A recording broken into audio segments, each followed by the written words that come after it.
গাইবান্ধার ফুলছড়ি উপজেলার উড়িয়া ইউনিয়নের উত্তর মশামারি গ্রামে জমি সংক্রান্ত বিরোধের জেরে এক পরিবারের বসতবাড়িতে সন্ত্রাসী কায়দায় ভাঙচুর ও লুটপাটের ঘটনা ঘটেছে।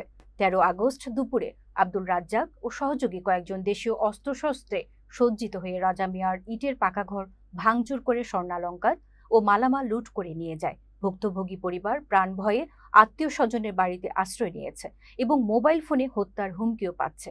সচেতন মহল বিষয়টিকে দুঃখজনক উল্লেখ করে সুষ্ঠু বিচার দাবি করেছেন। ফুলছড়ি থানার ওসি জানান, লিখিত অভিযোগ পেয়েছি, তদন্ত করে আইনগত ব্যবস্থা নেওয়া। আমার মেয়ে ঘরের মধ্যে, জামাই মেয়ে নাতি ঘরের মধ্যে থাকতে ওই নাতি ঠ্যাঙ্গা শাবল হাতুল ছোড়া দিয়ে ঘর ভাঙা শুরু করছে।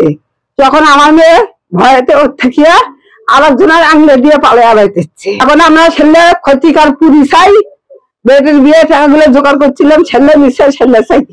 আমার এই জমিতে ওরা মামলা করে, বাডারা মামলা চলমান, থাকবে। মামলার সাক্ষী হবে এখন, মামলা এখনো রায় হয়নি। ওরা এলাকাতে রায় হয়ে গেছে আমাদের মামলার। এই নিয়ে মনে করো অস্ত্র শস্ত্র নিয়ে 11 তারিখে হাজিরা দিয়েছে। 11 তারিখে হাজিরা দিয়ে অস্ত্র শস্ত্র নিয়ে আমাদেরকে আমার বাড়ি ঢুকে গেছে। আমরা জানার ভাবে পালিয়ে 500 কোটি বাড়িতে যাই। 500 কোটি বাড়িতে গেলে ওরা আমার ঘরের বাস্কর তালাগুলো ভাঙিয়ে 2 লক্ষ টাকা বেটির বিয়ের জন্য জোগাড় করছিলাম, স্বর্ণ 2 ভরি। আর আমরা যখন পালিয়ে গেলাম, এগুলি বাইর করে নিয়ে যা রাজাকে হুমকি দিল, বিল্ডিং ভাঙা শুরু করে ফেলাইলো।